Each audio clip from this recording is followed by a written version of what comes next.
بسم اللہ الرحمن الرحیم۔ السلام علیکم گائز۔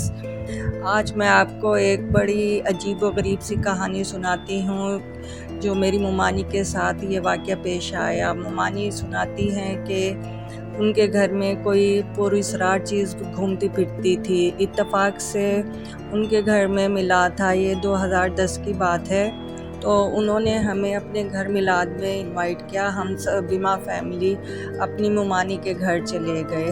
رات کو میلاد ختم ہوا تو واپسی کے لیے ہمیں کوئی سواری نہیں ملی، اوبر وغیرہ نہیں ہوئی، تو ہم لوگ رات اپنی ممانی کے گھر پہ ٹھہر گئے۔ ممانی نے ہماری خوب آؤ بھگت کی اور ہم سے خوب گپ شپ کی، اور باتوں باتوں میں کہنے لگی کہ ہمارے گھر میں کوئی چیز گھومتی پھرتی ہے۔ جیسے ہی اندھیرا ہوتا ہے اکثر اس علاقے میں رات کو لائٹ چلی جاتی تھی، تو بالکل ایسے محسوس ہوتا ہے کہ جیسے کوئی چیز آ کے میرے ساتھ بیٹھ گئی ہے۔ کبھی وہ بچوں کے ساتھ کھیلتی ہے اور کبھی میرے شوہر کے ساتھ بیٹھ جاتی ہے۔ نہ جانے کیا چیز ہے جو ہمیں چلتے پھرتے ہوئے بھی محسوس ہوتی ہے۔ جیسے ابھی ممانی یہ قصہ ہمیں سنا ہی رہی تھی کہ اچانک لائٹ چلی گئی اور ہم لوگ ایک دم سے خوفزدہ ہو گئے، کیونکہ ایسے لگا کہ جیسے میرے ساتھ کوئی بیٹھا ہے۔ تو میں نے پلٹ کر دیکھا، وہ تو ممانی کا ہی چھوٹا بیٹا تھا۔ تو میں ایک دم سے ڈر گئی۔ میں نے کہا کیا ہوا؟ تو انہوں نے کہا کوئی نہیں آنٹی، یہ تو میں ہی ہوں۔ تو پھر اتنی دیر میں ہم لوگ پھر باتوں میں مشغول ہو گئے، لیکن واقعی ان کے گھر میں کسی کے چلنے پھرنے کی آواز آئی، اور کچھ جیسے چھن چھن کی آواز، کوئی پائل پہن کے کوئی 12-13 سال کی بچی گھوم رہی ہو، ایک سایہ سا نظر آیا۔ تو ہم نے چونکہ پہلی بار دیکھا تھا تو ہم ایک دم سے ڈر گئے۔ تو ممانی ہمارے ساتھ آ کر بیٹھ گئی اور ہمیں تسلی دی کہ ایسی کوئی بات نہیں ہے، یہ بس گھومتی پھرتی ہے، لیکن کہتی کسی کو کچھ نہیں، تو یہ ایسے ہی پریشان سی رہتی ہے۔ تو تم لوگ خوفزدہ نہ ہو اور آرام سے رہو۔ اب تو ممانی کو بھی بہت فکر ہوئی کہ اب تو مہمان جو آتے ہیں انہیں بھی یہ چیز محسوس ہوتی ہے۔ تو صبح کو انہوں نے ایک عالم کو بلایا، اور جیسے ہی عالم آیا تو انہوں نے کچھ پڑھائی کی اور اس چیز کی حاضری کروائی۔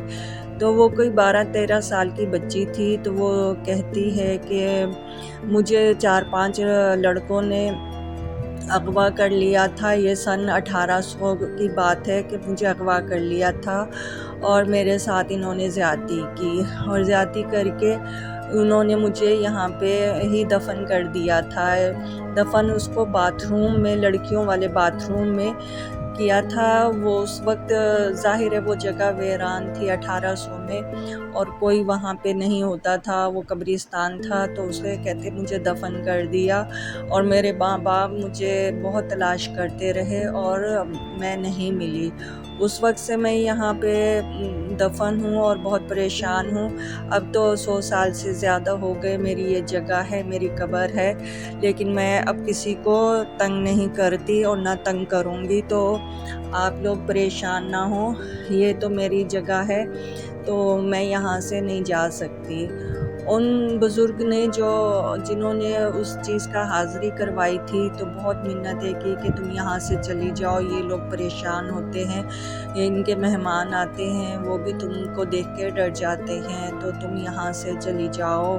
تو اس نے کہا کہ اب میں وعدہ کرتی ہوں کہ میں اب کسی کو بھی تنگ نہیں کروں گی، پریشان نہیں کروں گی، تو میں یہیں رہوں گی اور اب کسی کو نظر بھی نہیں آؤں گی۔